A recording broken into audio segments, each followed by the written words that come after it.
Texas heartland. This is GJRB, Clinton, Iowa.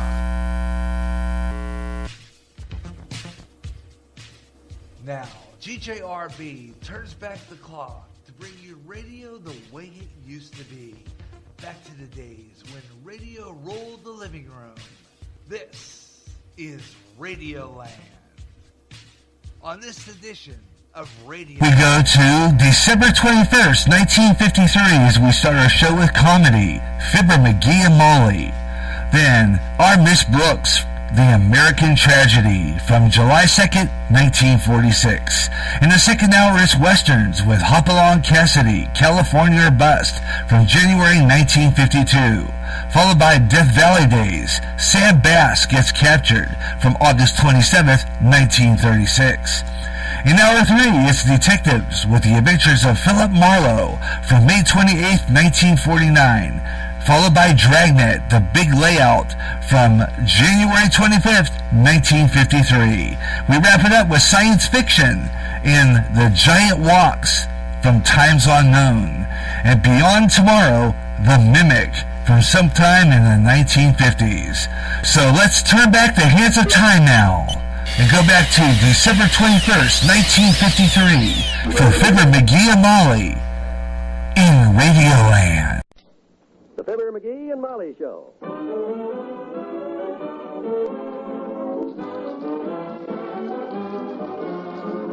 NBC and Papermate Pens present Fibber McGee and Molly transcribed. The show is written by Phil Leslie and Ralph Goodman and directed by Max Hutton.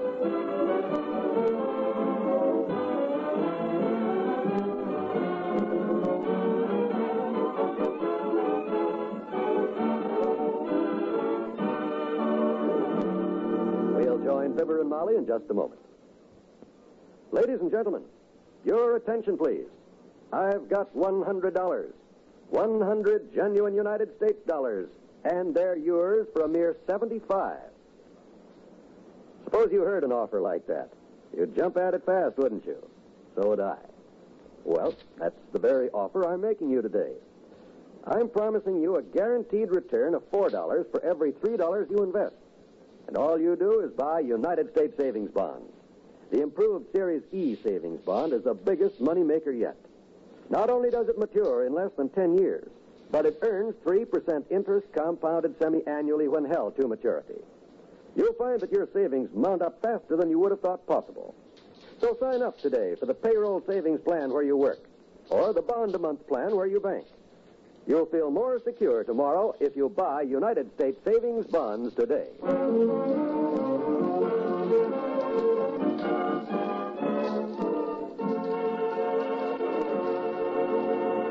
There's a candid camera fiend loose at 79 Wistful Vista today. He's been loping around the house all morning with a candid camera and a fiendish look, crying, "Hold it, kiddo, hold it." Gotcha. Oh, McGee, will you stop snapping my picture every time I turn around? I'll never get this housework done. Well, which is more important, Tootsie? The housework or that $50 prize the camera shop is giving for the most unusual picture of the week? Look, I've got an idea. Why don't you do the housework and I'll take your picture? That'll be the most unusual snapshot since Mr. Bell took Mr. Howell coming out of the Kodak factory. Hold it, kiddo, hold it. Gotcha. Oh, that was a swell shot, Molly. McGee, will you stop it? My hair is a mess. This kitchen is a mess. Don't take pictures like that. That's the kind of stuff a good photographer wants, Molly. Real-life pictures like that win prizes. Pictures like that get the photographer killed, too. That one ought to be great. With that stack of dirty dishes in the background, your hair all mussed, and that dish mop in one hand and the dust rag in the other, that's terrific. I already got a title for it, too. I'm going to call it The Housewife, a study of American womanhood in action. Why don't you call it My Mama Done Told Me, but I wouldn't listen. Now, look, you run take the parakeet, or better still, take a nap. I've got work to do. Well, I probably already got the prize-winning picture in all the shots I took this morning, but I'm going to take no chances. I'm going to really sew it up. Good. Sew it upstairs on my sewing machine while No, I mean the contest. I got 40 rolls of film and 40 entry blanks, and I'm going to shoot the works. There's two things, of course, that give me an edge in a contest like this, you know. Two things? One, of course, is my natural talent for taking unusual snapshots, of course. I won't argue that, dearie. All your pictures are unusual. Yep, and the other thing that gives me an edge is this terrific camera of mine. This little German Anthrax with the F-33 pure glass lens and focus plane shutter. It's the only one of its kind in town, you know that? I'm not surprised. People are getting smarter every year. They don't make these cameras anymore, you see. I got one of the very last ones. Factory that made the little German anthrax was bombed out during the war. Not a minute too soon, I might add. I've seen the kind of pictures that thing takes, you know. That camera's cut off more heads than Henry VIII. Oh, that's not the fault of the camera. Gee whiz, that's the way they develop them. Hey, I got another idea. McGee, I've got to get finished here Look, now. let me get another picture of the American housewife. I got a great idea. Look, you sit up there on the edge of the sink and run your hands in the dishpan up to the elbows and cross your legs. What? Well, we'll get a little cheesecake into this. We'll give it a title like, the housewife at work, or cheesecake and dirty dishes. How's that? McGee, if you aim that camera at me again, I'll hand me that mop. Okay. I can take a hint. Gee whiz, you think a guy's wife that the guy's knocking himself out trying to win a $50 prize that he's going to give it to his wife's clubs if he wins it anyhow, which how can I lose with my talent just because he wants to take a few pictures of her so you can help him, wouldn't you? Well, I'm sorry, lover. I'd like to pose for some more pictures, but I've got a 1 o'clock appointment at the beauty shop, and I don't want to come in late again. It's too confusing. What you mean, confusing? Well, I always come in the middle of a conversation. I never know who the girls are talking about. Don't they mention the names again? Very rarely. Oh? Once the leading characters have been established, they start talking in the third person. You know, like, it's she this and she that, and my dear, I don't know how she stands, that husband of hers.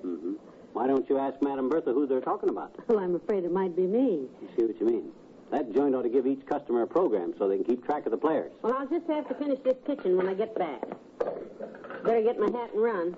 You know how long you have to wait for that 14th Street bus. Bus? You going on the bus? Yes, and I better rush. I'll be back about 3:30. Hold it, Molly. Hold it. I'll go with you. There's always something unusual happens on that 14th Street bus. I might get just a picture to cop the prize. Well, hurry, will you? Wait till I fill my pockets full of film and grab my hat. Last time I rode that bus, a fat lady with a bundle of laundry tried to get on just as an umbrella salesman got off, and boy, oh boy, if I'd have had my little German anthrax camera there, I'd have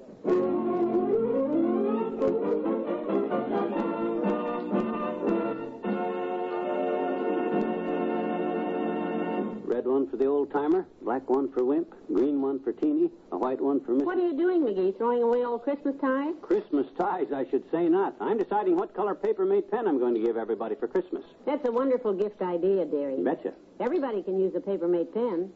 Your taste in pens is much better than your taste in neckties. That's the idea, Molly. You don't take any chances when you give a paper-mate. Why, if bankers approve paper-mate and school principals approve paper-mate, everybody's bound to approve this gift from old Santa McGee. Yes, and they come in 7 different color stylings. And you get a free gift box with every pen. That's right, a free gift box. And you can get the pen and gift box everywhere for only $1.69. That's right. Paper-mate pens are sure to solve a lot of gift problems this year, aren't they? You said it, kiddo. Just about everybody that writes would like a paper-mate pen because paper-mate can't leak, can't smear, or transfer, and that's guaranteed. So give a gift you know is right. Give paper-mate pens. 20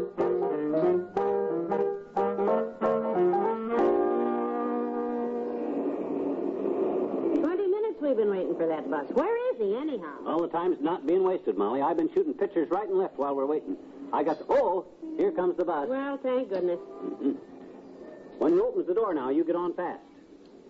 This guy just loves to slam the door on people's coats so they can't sneak to the back of the bus without paying my fare. I have 2 dimes in my change purse, so I'll pay the fare. Save your money, kiddo. I got a gimmick. We can ride free. McGee, you're not going to try flashing that chicken inspector badge again. You know what happened the last time. No. Watch it. Look out. Watch your step, please. Give me your arm, Molly.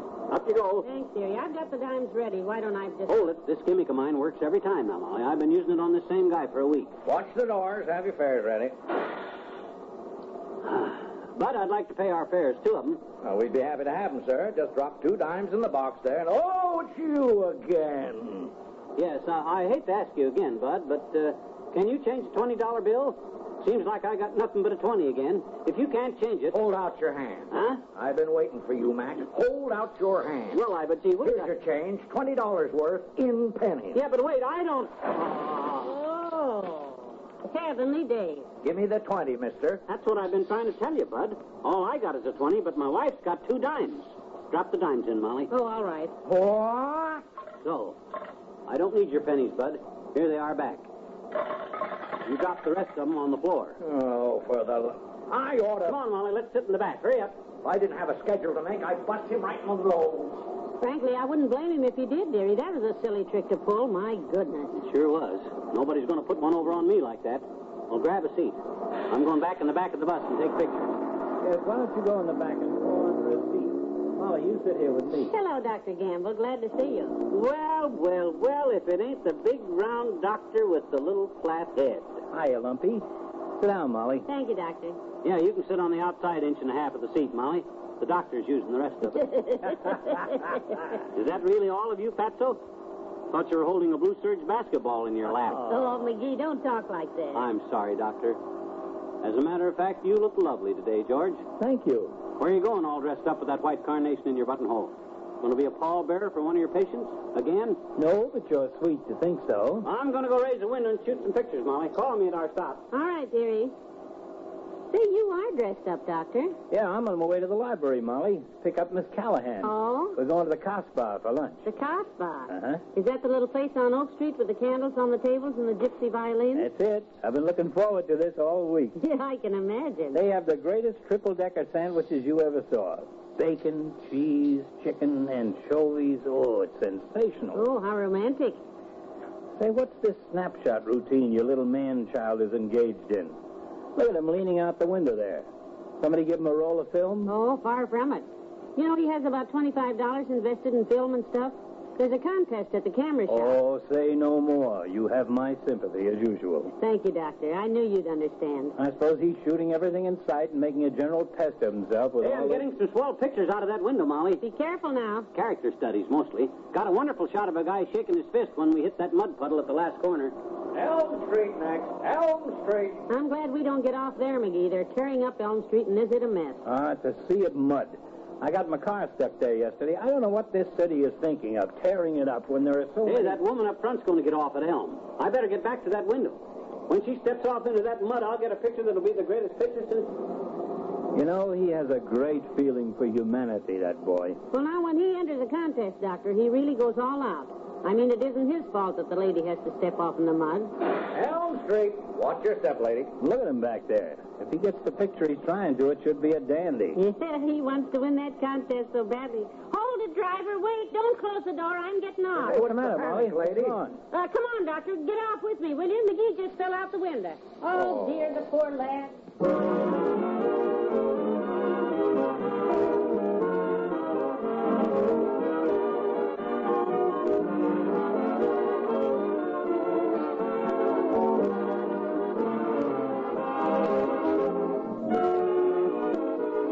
Fibber and Molly will be right back.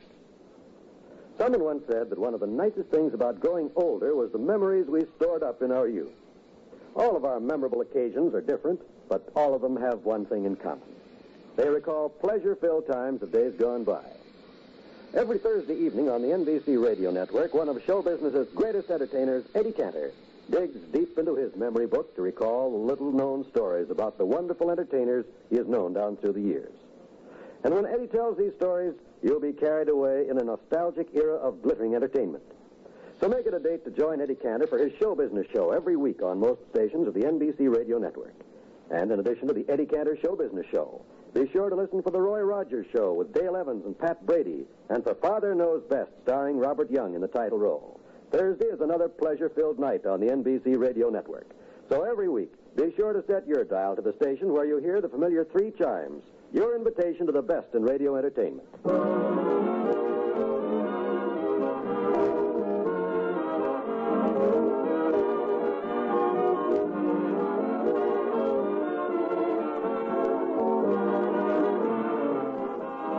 I'm sorry you had to skip your beauty parlor to bring me home, Molly. That's all right, dearie. I think one more shampoo will get the rest of that mud out of your hair. We'll try it in the morning. Boy, was I a mess. Hey, was Doc Gamble making cracks about me? Was he cracking wise? I couldn't hear with my ears full of mud. No, he didn't say a thing. He was too choked up to talk. Did that bus driver laugh at me? I couldn't see with my eyes full of mud. No, he didn't say a thing. He was too busy taking your picture. What? Oh, good night. Good night, all.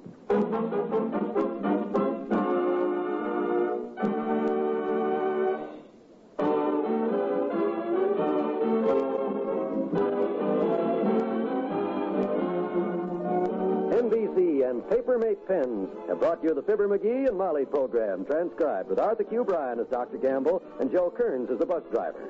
This is John Wald, inviting you to be with us again tomorrow night for another visit with Fibber McGee and Molly.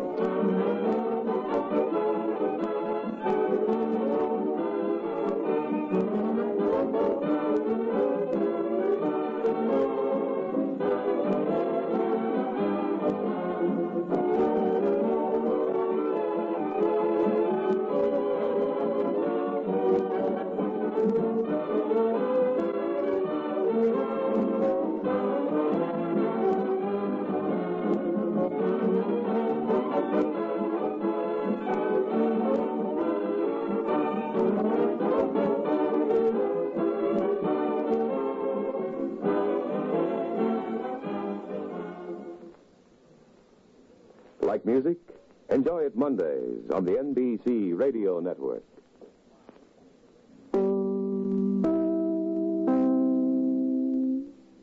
Constipation can be a problem for anyone, even doctors.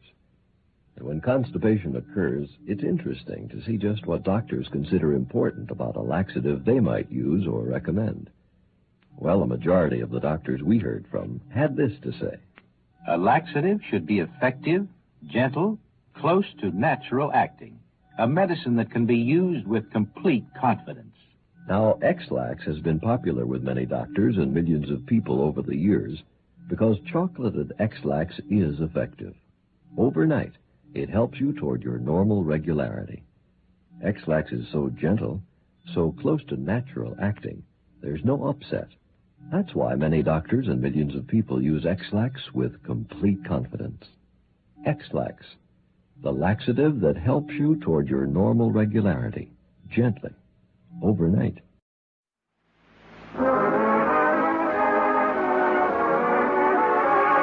Halo, everybody, halo. Halo is the shampoo that glorifies your hair. So halo, everybody, halo.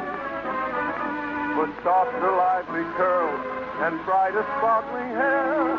So hello, everybody, halo. Halo shampoo, halo. Presentation of the world's pioneer broadcasting station, KDKA, here in Pittsburgh, Pennsylvania. Madison High School has been going with Phillip Boynton for quite some time now, 6 years to be exact. But only once or twice during that period did she have to worry about the eternal triangle.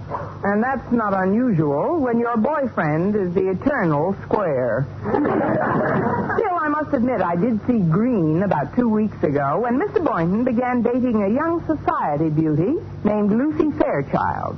I got angry, we had an argument, and I finally asked Mr. Boynton to choose between us. Did he want a beautiful young society girl with $1 million, or a steadily employed English teacher with a guaranteed pension in 20 years? Oddly enough, he chose me. And to make my happiness complete, our beloved principal, Mr. Conklin, invited the two of us to spend this past weekend with him and Mrs. Conklin at their cabin on Crystal Lake. Friday morning, my landlady was in my room with me, helping me pack, when she suddenly began to get sentimental. Connie, do you realize this is the first time we've been separated in almost a year? Oh, I am going to miss you, dear. Promise me you'll write every day. But Mrs. Davis, I'm only going to be gone 2 days. Why, I'd be home before the first letter reached you. Oh, how nice. Then we could both sit down and read it together. Better still, why don't I write the letter now and let you read it to me while I'm packing? I know just what I'd say in it. I'd tell you what a wonderful time I'm having with Mr. Boynton. I hope it comes true, dear. It's just too bad Osgood will be around to pester you two. You're not kidding. Ever since Mr. Conklin saved Mr. Stone by pulling him out of that open elevator shaft, he's been playing the hero role to the hilt. To spend a weekend with Mr. Boynton, I can even bear Mr. Conklin. Connie, I know it's a touchy subject, but, well, has Mr. Boynton really given up that society girl? Oh, absolutely. Mr. Boynton is through with the Crepe Suzette crowd. I think he realizes now that we donut dunkers were made for each other. Still, I wonder... Wonder what, Mrs. Davis? Well, it's probably just my imagination, but this whole thing reminds me of a book I read. Oh? You and Mr. Boynton going up to a lonely cabin in the woods. It's before the regular season opens, nobody around. He's torn between you and that society girl. He takes you out in a shaky rowboat. Connie, it's an American tragedy all over again. An American tragedy? Oh, Mrs. Davis, you certainly have an imagination. What an utterly fantastic thought. Oh, of course it is, dear. Of course it is. It's an utterly fantastic idea. Look, Mrs. Davis, for your information, Mr. Boynton has never even read an American tragedy. Now, let's just forget the whole thing. Oh, that's Walter to drive me to school. Come in, Walter. The door's open. Mrs. Davis, please, not a word to Walter about what we've been discussing, or I'll never hear the end of it. Honey, I give you my word, my lips are sealed. And you know when I give anyone my word, I could be drowning and I... Oh, pardon me, dear. Oh, good morning, Walter. And a good morning to the two fairest ladies of my acquaintance. Hey, it looks like you're practically all set for the big weekend, Miss Brooks. Yes, Walter. A mad, glorious weekend away from classrooms, books, and American-born students who refuse to learn the English language. Yeah, but you'll still have old Marblehead. You'll have Mr. Conklin with you. Harriet says that living with him these days is like living with a combination of John Wayne and Fearless Fosdick. Did you see the poem he wrote called Keep Your Head? It covers the entire school bulletin board. 32 stanzas. Did you read it, Miss Brooks? It's all about courage. I read it, Walter, and for the first time I was glad I was a coward. But Mr. Conklin or no, Mr. Conklin, I'm looking forward to a wonderful weekend. Oh, I don't blame you. You and Mr. Boynton away together in a lonely cabin in the woods before the regular season opens. Nobody near, no society girl around. Just the two of you out in the lake alone in Mr. Conklin's shaky rowboat. Hey, it's an American tragedy all over again. An American tragedy. Why, Walter, that's the most fantastic thing I ever heard of. In the last 30 seconds. Actually, it's a perfectly ridiculous idea. Oh, I wasn't for a minute implying that such a thought would ever enter Mr. Boynton's head. Well, I'm glad of that. Now, just forget the whole thing. Only, why has he been reading that book for the past 3 weeks? He's been reading an American tragedy? Oh, but Connie, what difference does it make? There's probably no connection between the two. Oh, of course not. No connection between the two. None at all. None whatsoever. Absolutely no connection. Now, the whole thing is absurd, Walter. The whole idea of going up to the cabin was Mr. Conklin's, not Mr. Boynton's idea, and I don't expect to go out on the lake up there anyway. Sure, there's no comparison between the two situations. I'm sorry if I made you nervous, Miss Brooks. Nervous? Me nervous? Don't be silly, Walter. Connie, I don't want to rush you, but don't you think you should be on your way to school? Right, Mrs. Davis, I'm all ready. Come on, Walter. Let's get into your boat and row to school.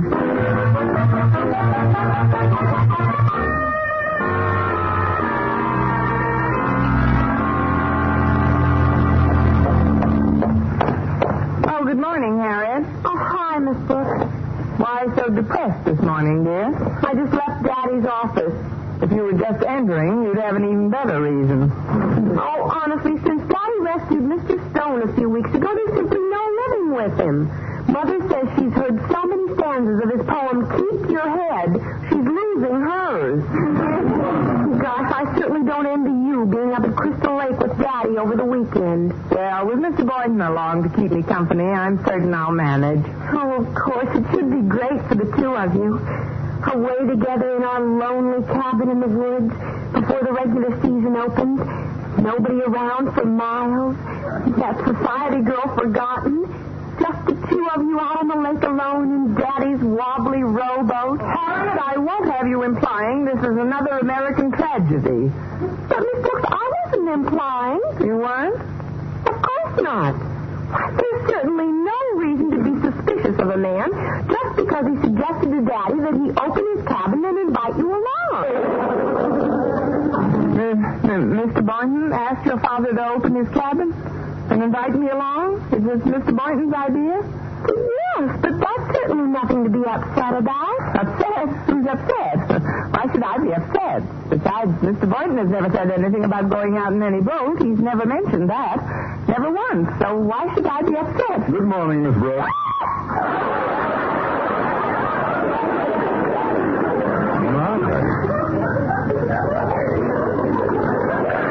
What did I do to deserve such a charming greeting? Now step into my office, please. I want to have a word with you. Yes, sir. I'll see you later, Harry. Bye, Miss Brooks. You needn't sit down since this won't take a minute, Miss Brooks. I presume you've seen my poem on the bulletin board. I posted it yesterday just before lunch. You couldn't miss it going to the cafeteria. Did you read it? Yes, sir, and it saved me lunch money. I read it, sir. The first two stanzas I consider the most important. Keep your head by Osgood Conference. When others about you show panic and fear, just keep your head and never lose cheer. The world makes room for the heart that is brave, so just keep your head. Ride the crest of the wave. Miss Brooks, tell me truthfully, have you ever heard anything so inspirational? Not since Casey at the bat. Now, on my desk this morning was this piece of paper, and on it is a dastardly satire some ignorant buffoon made of those precious verses. Go on and read it, Miss Brooks. When others about you show panic and fear, just keep your head like a good glass of beer.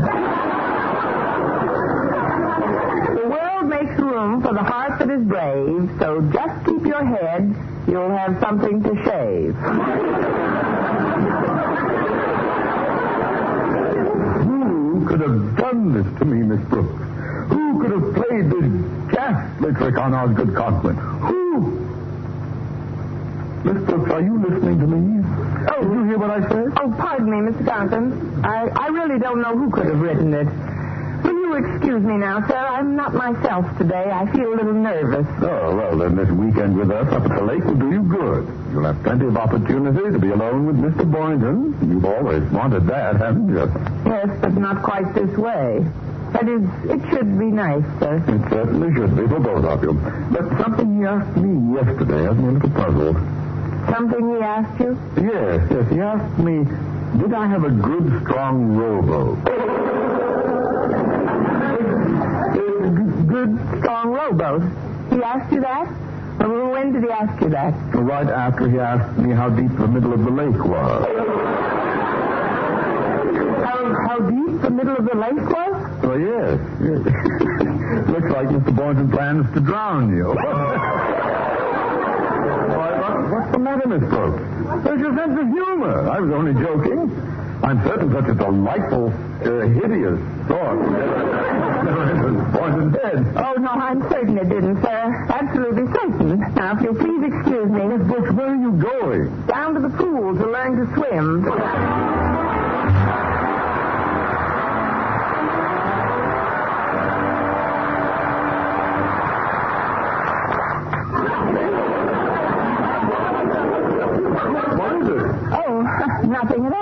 Nothing at all, Mr. Boynton. Well, nice bumping into you. On dry land, that is. See you next week sometime. Bye. Next week? Miss Brooks, what are you talking about? You haven't forgotten our trip this weekend, have you? Oh, no. I remember the weekend under Crystal Lake. On Crystal Lake. But frankly, I've been thinking of staying home this weekend. But, Miss Brooks, you promised to go. I thought we'd patched up our little difference, and I really have been looking forward to it. You really have been looking forward to it? Yes, and I've made some plans. Little on the romantic side, if you know what I mean. It doesn't matter. With me, both sides are romantic. Oh, gosh, how could I have been so silly? What are your plans, Mr. Boynton? Well, tonight after dinner, just as the full moon comes out in a perfect blue sky, we'll go out in Mr. Conklin's rowboat. I'll need just one big, powerful oar. And I'll show you how to sit so you don't rock the boat. And even if you do fall into the lake, I can swim.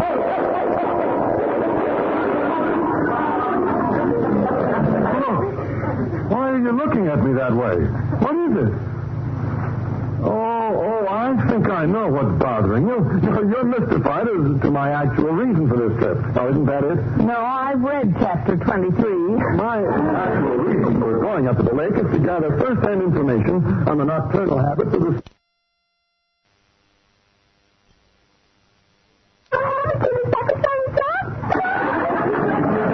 I'm doing some highly confidential research work for a biological paper I'm writing.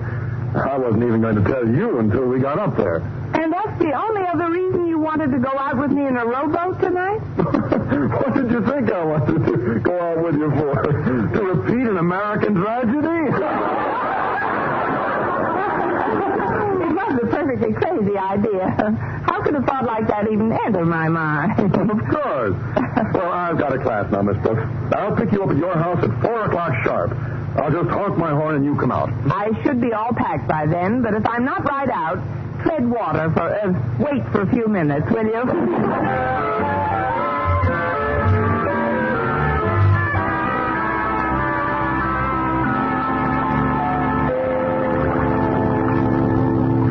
Osgood, ever since we arrived at the cabin 3 hours ago, you've been behaving ridiculously. Now come out of that rowboat this instant. Quiet passion flower. Believe me, Boynton has gone completely berserk. Everything he's done so far clearly indicates he plans to marinate Miss Brooks tonight.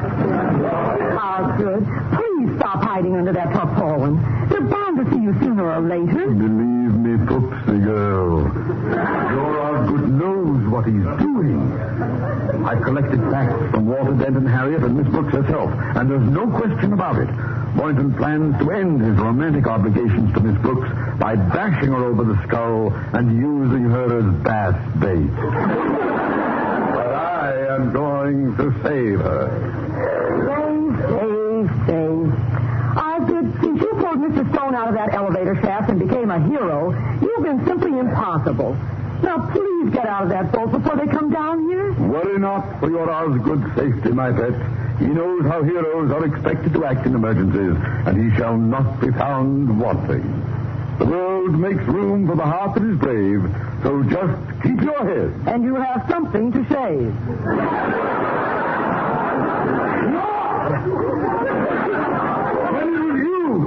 You wrote that satire. For 20 years, I've clasped a Delilah to my bosom. You're coming now. Please get out of that boat. Oh, very well. Be a hero. And when Mr. Boynton finds you hiding under that tarpaulin, I hope he hangs something besides a medal under your eye.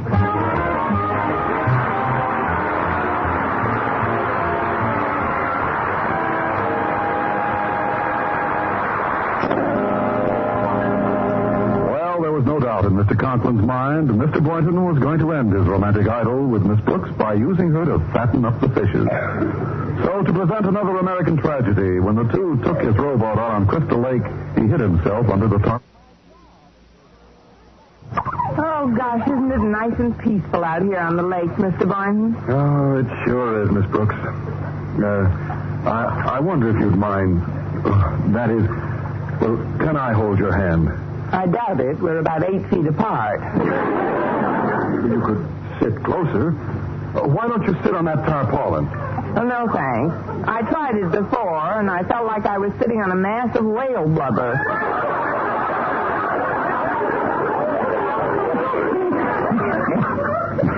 What was that? Oh, probably the mating call of the speckled-throated bullfrog.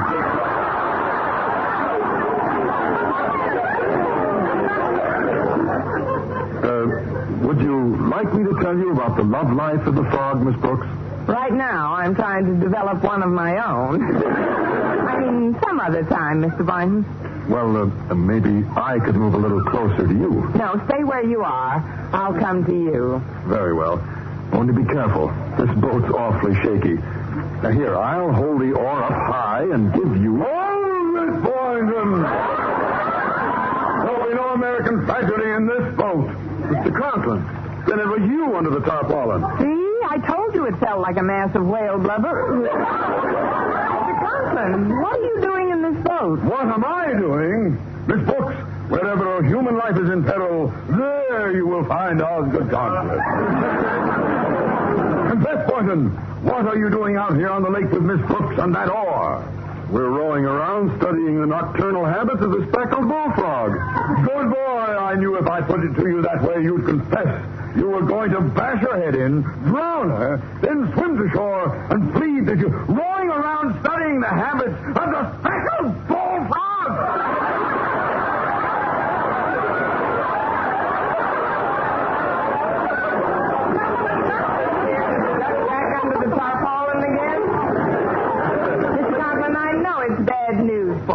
but let's face it, Mr. Boynton was not trying to drown me. Not trying to drown you? But he can't do this to me.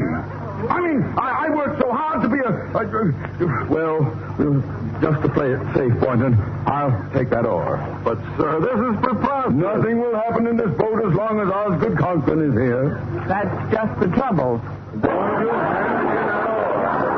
But, sir, very well, if you won't give it to me, I'll have to wrest it from you. Release that oar, Boynton! Oh, good gosh, there goes our only oar. Oh, we'll never find it in the dark. Our only oar? Yes, and heaven knows where we are on this lake. We've been drifting for an hour. We're probably miles from land by now. How are we going to get back without an oar? Sir, frankly, I'm worried, too. There's no one else on this lake. Who knows how long we'll be out here? And why are we all so nervous? True, this is a period of crisis, but luckily you have Osgood Conklin aboard. I shall be your captain. We're dead. What Mr. Boynton said is right, sir. It might be days before we're rescued. There's nothing to eat in the boat. With a little ingenuity, Boynton, we'll find something to eat. Don't look at me, sir. I'm indigestible. But first, I'll run this ship the way it should be run. Mr. Boynton, you will sit fore and keep a sharp lookout for smoke on the horizon. Miss Brooks, you may sit aft and troll for small fish with a bobby pin tied on a shoelace. I will sit here and steer the boat manually using that good old North Star as my guide. But, sir, that's the moon you're pointing at. And I thought it seemed a rather odd shape for a star. Let's try to get organized, shall we? Clear thinking is the ticket. Lacking an oar, we shall need to improvise a sail immediately. I'll need some large white garments. Miss Brooks? You won't get a stitch from me. Well, then, Boynton, I suggest we use your shirt as a sail. Second the motion. And let's throw in his undershirt, too, sir. His shirt ought to do nicely. Oh, sir, can't we wait until morning for all this? You'll obey orders, Boynton, while I am captain of this ship. Hello, sir. We can dispense with your levity, Miss Brooks. And now, before anything else, as a source of hope and inspiration, let us all bow our heads and prayerfully intone the first verse of my poem, Keep Your Head. By Osgood Conklin. Why not let me try to swim to shore for help, sir? But, Miss Brooks, you can't swim. Well, there's no time like the present to learn. Say, am I imagining things, or is this boat sinking? Sinking? Holy cow, you're right. There's a leak. A leak? Where? Good grief! Water's coming in. There is a leak. The boat's sinking. I can't swim. I don't think this boat can last 5 minutes the way the water's coming in. Maybe much less. Well, keep your head, boys, and don't get panicky. Don't get panicky, boys. You'll need all your... every ounce of it. Just hold me ashore. Oh, you ashore? What about me, sir? I can't swim either. And you know the tradition of the sea. The captain goes down with his ship.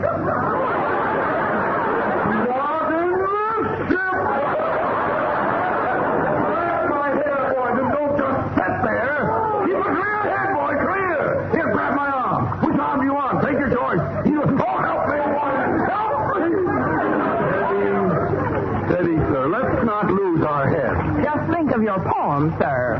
When others about you show panic and fear. Oh, stop that idiotic balderdash! Now help me, Boynton. I have a wife and family. Miss Brooks has no wife. Nothing.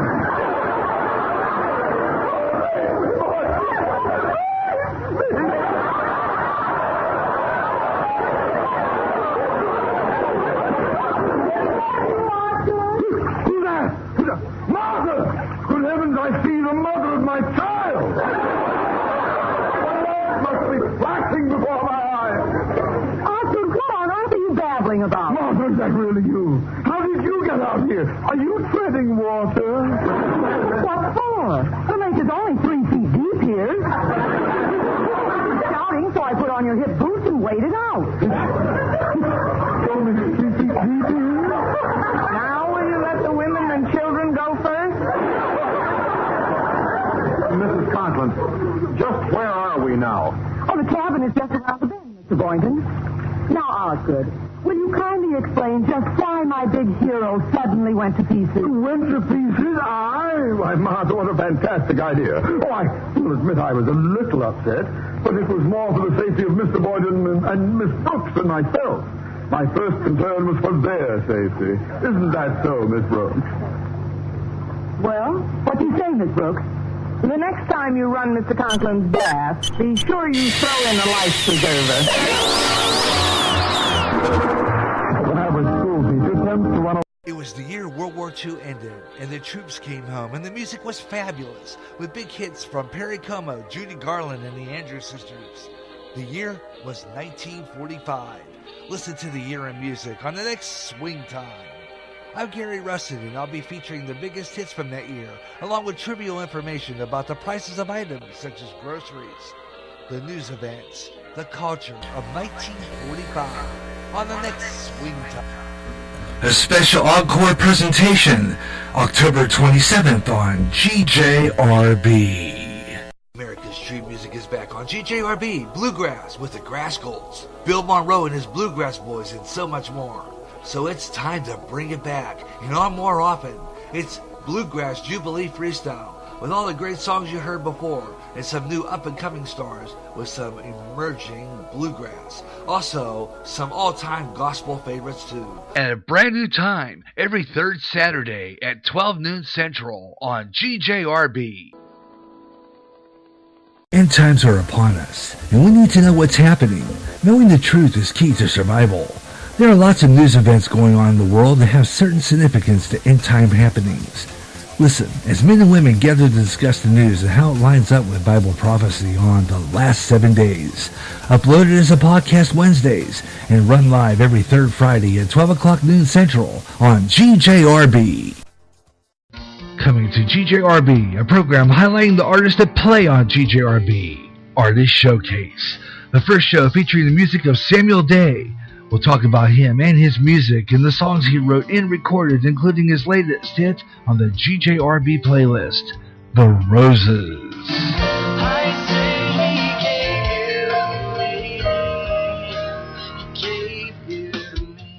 In addition, you'll hear all the other Samuel Day songs. Click and listen to the podcast of the Artist Showcase. Podcast available now on the GJRB Spreaker public site. That sound more like everyone else than anyone else. Hey, all right, it's Kip Casper.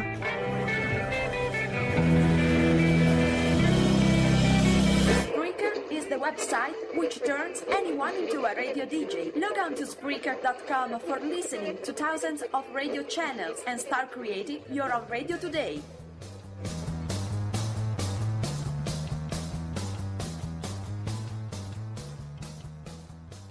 Suicide's increasing among the youth, and many of them playing suicide games. This has to stop. Parents, watch your kids, and if you feel there's something going on and they are considering suicide, please talk to them, help them. And if it seems hopeless, call the National Suicide Prevention Lifeline. That number is 1-800-273-8255. They can help. It's free and confidential. Your call will be answered by a trained counselor in a local crisis center. The National Suicide Prevention Lifeline can help.